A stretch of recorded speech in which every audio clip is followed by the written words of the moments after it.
मैंने जो है वो रिसेंटली जो है वो ज्वाइन किया रूट एजुकेशन सिस्टम। मेरा एक्सपीरियंस जो है बहुत ही अमेजिंग रहा इनकी फ़ैकल्टी के साथ और इनकी मैनेजमेंट के साथ, दोनों बहुत आर अमेजिंग। सबको एडवाइस करूँगी कि आएँ और आके यहाँ पे अपना एक्सपीरियंस जो है वो डेवलप करें और अपना फ्यूचर ब्राइट करें। मैं यहाँ पे प्रेजेंट कर रही हूँ एक्सक्रीटरी सिस्टम, ठीक है, जो कि मेन पार्ट है ह्यूमन बॉडी का। और जो है जितने भी एक्सक्रीटरी सिस्टम का काम ही होता है कि बॉडी से जितने भी हार्मफुल वेस्ट प्रोडक्ट्स होते हैं उनको बाहर करना। सिस्टम हमारा जो है वो प्रोजेक्ट है और हमारी बॉडी में बहुत से वेस्ट प्रोडक्ट होते हैं जिनका हमारी बॉडी से स्किट आउट होना बहुत ज़रूरी होता है। अगर ये हमारी बॉडी में हो तो हम बीमार भी हो सकते हैं। तो किडनी जो है वो हमारे जो वेस्ट प्रोडक्ट्स हैं इसको स्क्रीट आउट कर रही होती है हमारे ब्लड से। यहाँ अकेडमी सबसे ज़्यादा अच्छी है। यहाँ सबसे अच्छी बात यह है टीचर्स बहुत सपोर्टिव हैं और दूसरा यहाँ का जो स्टाफ है, यहाँ का जो हेड है, सब बहुत सपोर्टिव है। हमें गाइड करते हैं, अच्छा हमें बहुत अच्छे हमें हमारे स्किल्स के बारे में बताते हैं कि आपको ये करना चाहिए, आपको हर कोर्स की डिटेल देते हैं। जो हमने ये प्रोजेक्ट बनाया है इसके हिसाब से देख लें कि हमने ये जो लंग्स बनाए हैं, लंग्स का मॉडल है। ये ट्रैकिया है। ट्रैकिया क्या करता है? ट्रैकिया एयर पास करने के काम करता है। सबसे पहले एयर के अंदर होती है ऑक्सीजन, तो ट्रैकिया के ज़रिए वो ऑक्सीजन हमारे लंग्स में जाती है।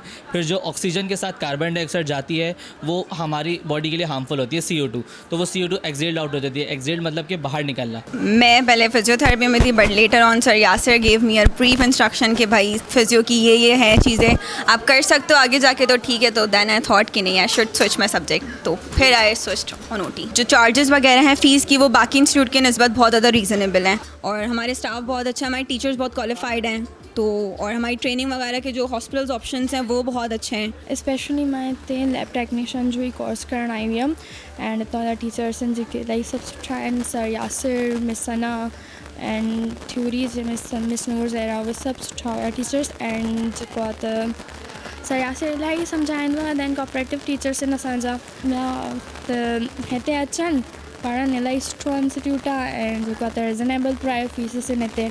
मां इन्हनि खे इलाही थैंक यू चवंदमि। इन्हनि जी मैसेजिस सभु इलाही सुठा आहिनि एंड ऑल ओके आहे। खाने को जो हम बाइट करते हैं उसको छोटे छोटे पार्टिकल्स करने के लिए हेल्प आउट करता है।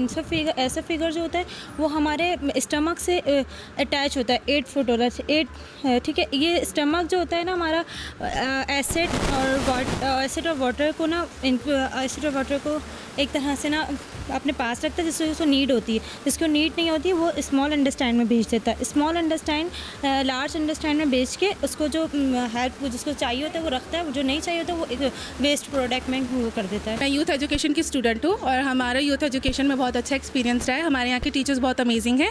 हमें कम टाइम में बहुत सी चीज़ें हमें कवर करवा दी गई हैं। तो और हमारे यहाँ पे अक्सर ही ये जो है एग्जीबिशंस, इवेंट्स, हर तरह की चीज़ें होती रहती हैं।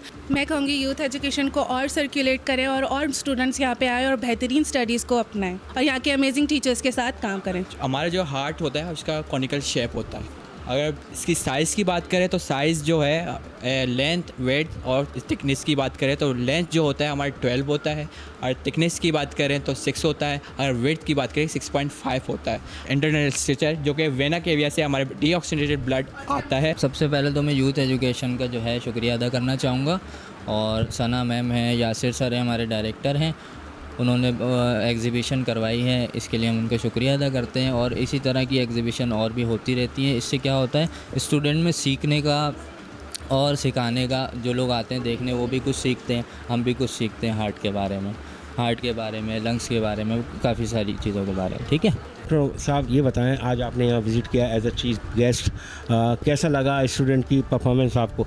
बहुत अच्छा है माशाल्लाह। मुझे अच्छा लगा, फ़र्स्ट टाइम मैं यहाँ पर इनवाइट हुआ हूँ और जो है बहुत अच्छा इफ़ेक्ट है। इस तरह की एक्टिविटीज़ होती रहनी चाहिए, इससे बच्चों के जो कॉन्सेप्ट्स हैं वो बहुत अच्छे से क्लियर हो जाते हैं। देखिए हम एक लेक्चर कन्वे करते हैं क्लास में और जब उस लेक्चर को हम कहीं पर प्रेजेंट करते हैं तो प्रेजेंटेशन में वो लाइफ टाइम सेव रह जाता है हमारे माइंड में। तो ये बेसिकली आज प्रैक्टिकल है। क्लास में ही क्या करते हैं, क्लास में थ्योरी कंडक्शन होती है। सर मेरा बहुत अच्छा एक्सपीरियंस रहा, यहाँ बहुत कुछ सीखने को मिला है मुझे। जैसे कि जब हम नर्सिंग में जाते हैं तो एक ऐसा ह्यूमैनिटी हम सर्व कर रहे होते हैं, एक इंसानियत को सर्व कर रहे होते हैं। सर बहुत कुछ सीखा है हमने। तो यहाँ मेरी जो मदर थी वो भी नर्स थी, ठीक है, तो हमने जब उनको देखा बड़े होते हुए तो कैसे वो नर्सिंग को सर्व कर रही हैं, तो हमारे अंदर भी एक ख्वाहिश आई कि हमारी मदर भी चाहती थी कि हम नर्स बने और अच्छा काम करें, नर्स बन के यहाँ रहें और बाहर जाएँ, ये सब। क्योंकि ये मेरी फैमिली की रिक्वायरमेंट थी, क्योंकि हमारे घर में से कोई भी मेडिकल फील्ड में रहता, अभी मैं अपने पूरे ख़ानदान में से पहले ही हूँ कि जो मैं मेडिकल फील्ड में, क्योंकि मेरे मदर की भी ख्वाहिश थी और मेरे अदर फैमिली मेम्बर्स की ख्वाहिश थी कि मेडिकल करें, इस वजह से मैं इस फील्ड में आया। यूथ एजुकेशन एक बहुत ही अच्छा सिस्टम है, इसकी मैनेजमेंट बहुत अच्छा है, यहाँ का इन्वायरमेंट बहुत अच्छा है, क्योंकि अगर हम उस टाइम तक उस वक्त तक कोई भी बच्चा नहीं सीखता जब तक उसको उसका अच्छा इन्वायरमेंट नहीं मिल रहा। तो ये यूथ एजुकेशन एक सिस्टम है जिसमें उसको बच्चे को अच्छा इन्वायरमेंट मिलेगा, उसमें बच्चा अपना कंफर्ट जोन पर रहेगा और इसमें इसके जो टीचर्स हैं वो भी वेल एजुकेटेड है, जहाँ का इन्वायरमेंट भी बहुत अच्छा है। इस वजह से मैं जो यानी कि पार्ट टाइम मैं जो जाकर नेशनल हॉस्पिटल में होता हूँ, सही है, मॉर्निंग शिफ्ट में, और इवनिंग में मैं यहाँ पे यानी कि क्लासेस कंडक्ट करता हूँ। तो जो यानी कि हमने कोर्स किया और उसके बाद हमने जो अपनी प्रैक्टिकल लाइफ गुजारी, अब उसके बाद जो हम चाहते हैं कि ऐसी जो ना लोग कोर्सेज़ करें और आगे बढ़ें। ये यानी कि एक किस्म का हम लोग सर्जन की बैकबोन होते हैं, क्योंकि सारी चीज़ें हमने A to Z सर्जन को प्रोवाइड करनी होती है। इवन कि समटाइम ये होता है कि हम जो केसेस में इंस्ट्रूमेंट नहीं देते हैं सिर्फ, यानी कि सर्जन के साथ पूरा केस असिस्ट करते हैं। वो इस वजह से कि हमने जो काम किया हुआ था 10 सर्जन के साथ, अब सम टाइम सर्जन कंफ्यूज होता है यार इस स्टेप पे हमें क्या करना है, तो वो फिर जो हम देखते हैं यार लास्ट टाइम जिस हम सर्जन के साथ काम कर रहे थे उन्होंने ये स्टेप यूज़ किया था, तो हमें ये स्टेप यूज़ करना चाहिए। अस्सलाम वालेकुम, मेरा नाम इकरा और मैं यहाँ पर एज अ लेक्चरर अपनी जॉब कर रही हूँ और मैं यहाँ पर एनाटॉमी के लेक्चर्स देती हूँ, फिजियोलॉजी के और OT टेक्नीशियन एंड लेबॉर्ट्री। और मेरे पास काफ़ी सारे स्टूडेंट्स हैं जो कि पैरामेडिक्स को मैं अवेयरनेस दे रही हूँ पैरामेडिक्स के लिए कि उनको पैरामेडिक्स का पता होना चाहिए कि आप ज़रूरी नहीं है सिर्फ डॉक्टर की डिग्री पे आप मेडिकल फील्ड में आ सकते हैं। हमारे पास बहुत सारी अपॉर्चुनिटी है जो हम अवेल कर सकते हैं और बच्चों का ये एक कॉन्सेप्ट है कि वो 1 ईयर का प्रोग्राम करके अपने फ्यूचर्स को अपने करियर्स को सेट कर सकते हैं। और अगर उनको फ़ॉरेन की तरफ जाना है तो फ़ॉरेन जाएँ, अगर उनको अपना कोई यहाँ पर अच्छी जॉब करनी है तो वो अपने शॉर्ट टाइम में अपनी जॉब यहाँ पर कर सकते हैं। और ये एक बहुत अच्छी अपॉर्चुनिटी है स्टूडेंट्स के लिए। आप लोग मतलब सबको पता होना चाहिए कि पैरामेडिक्स की अवेयरनेस होनी चाहिए कि पैरामेडिक्स बहुत इंपॉर्टेंट है। अच्छा, मिस अलीना हमारे साथ मौजूद हैं जो कि हैं फिजियोथेरेपिस्ट। मिस अलीना, वैसे एक कॉमन क्वेश्चन है कॉमन मैन का, फिजियोथेरेपिस्ट को हमारे यहाँ इतनी वैल्यू नहीं जाती, वो ऐसा समझा जाता है कोई जैसे मालिश वाला आ गया, तो आप उसको कैसे उसको वो करेंगे? लोगों को अवेयरनेस नहीं है, होनी चाहिए, उनको नहीं है तो इसमें उनको हम कुछ नहीं कह सकते। बस इसमें ये है कि पेन मैनेजमेंट होती है, मसल की स्ट्रेंथ होती है। अगर आपको कोई ट्रॉमा वाला पेशेंट है, उसका एक्सीडेंट हो गया है, तो उसको सर्जन ने सर्जरी तो कर दी, बट उसके बाद वो पैरों पे खड़ा कैसे होगा?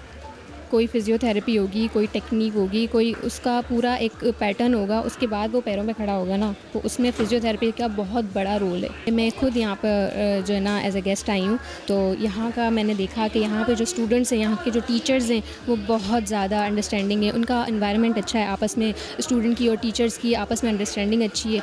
और यहाँ पे जो वर्कशॉप था आज वो बहुत अच्छा टॉपिक था, वाइटल साइंस, जो कि बहुत बेसिक सी चीज़ें हम कहते हैं, बट इनका बहुत बड़ा रोल है हर इदारे में, हर हॉस्पिटल में बहुत बड़ा रोल है। सर, कितने अरसे से ये इंस्टीट्यूट आपका चल रहा है और अब तक कितने बैचेस आप निकाल चुके हैं? सर, हमारा बेसिकली इंस्टीट्यूट तो 2012 से स्टार्ट किया था हमने, और अल्हम्दुलिल्लाह हमारे पास डिफरेंट प्रोग्राम्स हैं, BA, BCom, फैशन की ट्रेनिंग्स।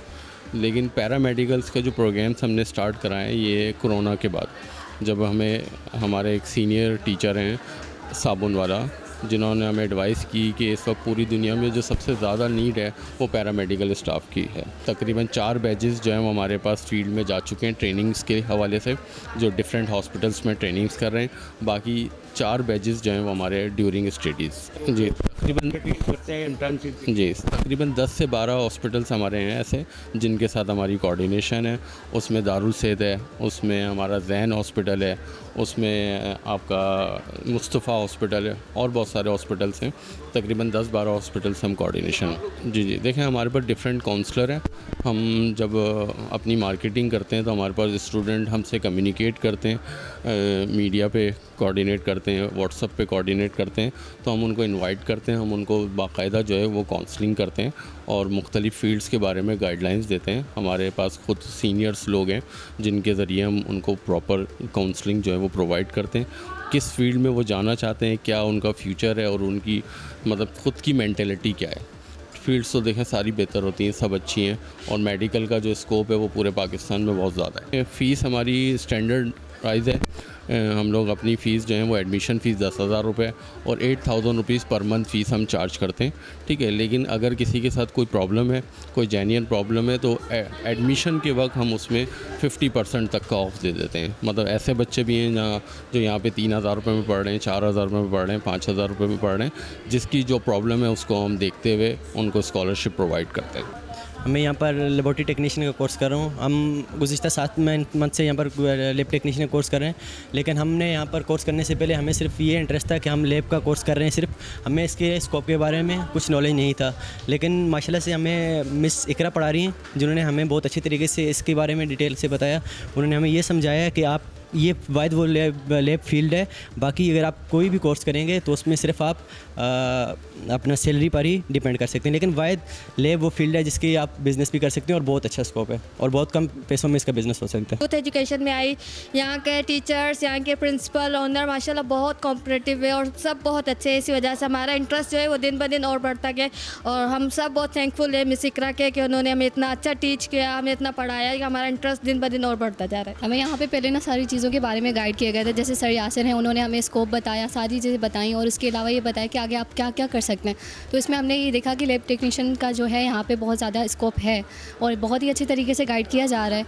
माशाल्लाह से बहुत अच्छा। हमारी दुआ है कि अल्लाह ताला इनको और भी ज़्यादा तरक्की दे।